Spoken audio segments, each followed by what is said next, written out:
सभी मसीह भाई और बहनों को जय यीशु। हम परमेश्वर पिता, परमेश्वर पुत्र और परमेश्वर पवित्र आत्मा का धन्यवाद करते हैं इस दिन के लिए, इस समय के लिए और इस टाइम के लिए। मेरे मसीही भाइयों और बहनों, आज हम लोग जानेंगे कि क्या मनुष्य एक पिता और एक माता की संतान है। इस बात को हम परमेश्वर के वचन के द्वारा समझेंगे। इस बात को लेकर परमेश्वर का वचन क्या कहता है।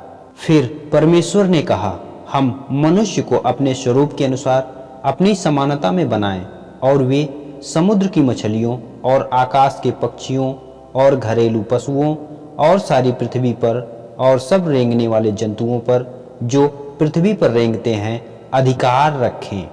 तब परमेश्वर ने मनुष्य को अपने स्वरूप के अनुसार उत्पन्न किया। अपने ही स्वरूप के अनुसार परमेश्वर ने उसको उत्पन्न किया, नर और नारी करके उसने मनुष्य की सृष्टि की। परमेश्वर ने मनुष्य को अपनी समानता और अपने स्वरूप में बनाया तथा स्वतंत्र इच्छा दी, जो अन्य जीव जंतुओं में नहीं है। हम आगे और वचन पढ़ेंगे। उत्पत्ति अध्याय 2 उसका 7 पद। और यहोवा परमेश्वर ने आदम को भूमि की मिट्टी से रचा और उसके नथनों में जीवन का श्वास फूंक दिया और आदम जीवता प्राणी बन गया। हम इसी अध्याय में 21 और 24 पद देखेंगे।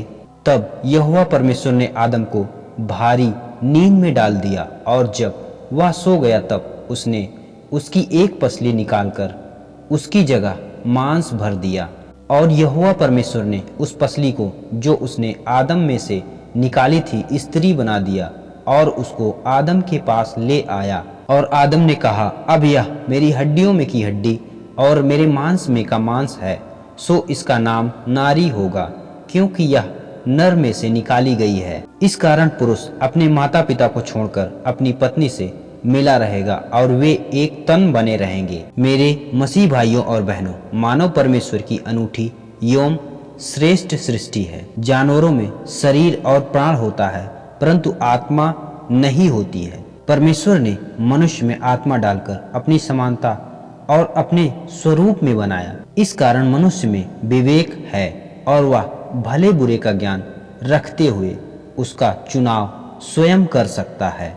यदि कोई बात विवेक के द्वारा उत्पन्न हो रही है तो वह पवित्र आत्मा के द्वारा हो रही है, क्योंकि पवित्र आत्मा परमेश्वर के द्वारा दिया गया। जो पवित्र आत्मा मनुष्य को केवल सत्य के मार्ग पर चलने के लिए हमेशा प्रेरित करती रहती है।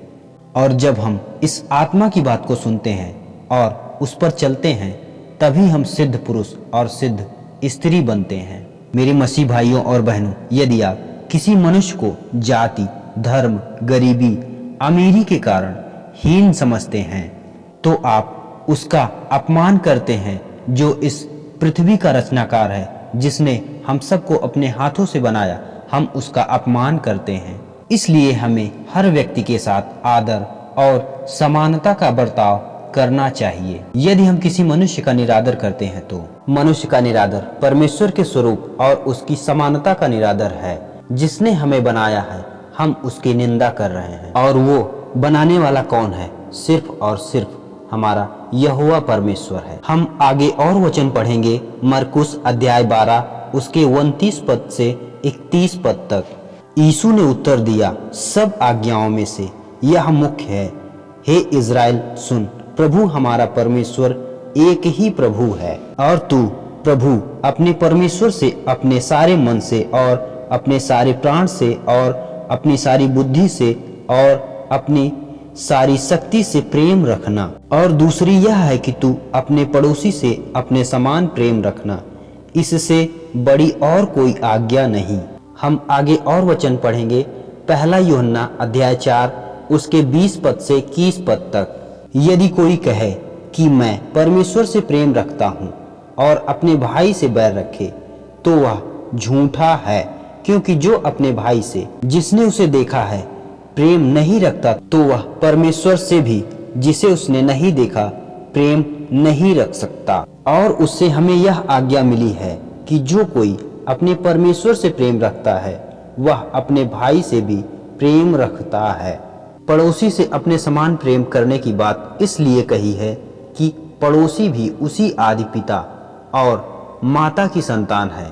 यहोवा परमेश्वर ने पड़ोसी से अपने समान प्रेम करने की बात इसलिए कही है कि पड़ोसी भी उसी आदि पिता और माता की संतान है तथा एक ही परमेश्वर की सृष्टि है। जबकि हम सब आपस में भाई बहन हैं, तो प्रभु का वचन हमें प्रेम की चेतावनी देता है। इसलिए आज हम जितने भी पृथ्वी पर मनुष्य हैं, सब आपस में एक दूसरे के भाई बहन हैं। तो हम क्यों आपस में लड़ रहे हैं? तो हम एक दूसरे से प्रेम रखें। सभी मसीह भाई और बहनों को जय यीशु। हम परमेश्वर पिता, परमेश्वर पुत्र और परमेश्वर पवित्र आत्मा का धन्यवाद करते हैं इस दिन के लिए, इस समय के लिए और इस टाइम के लिए।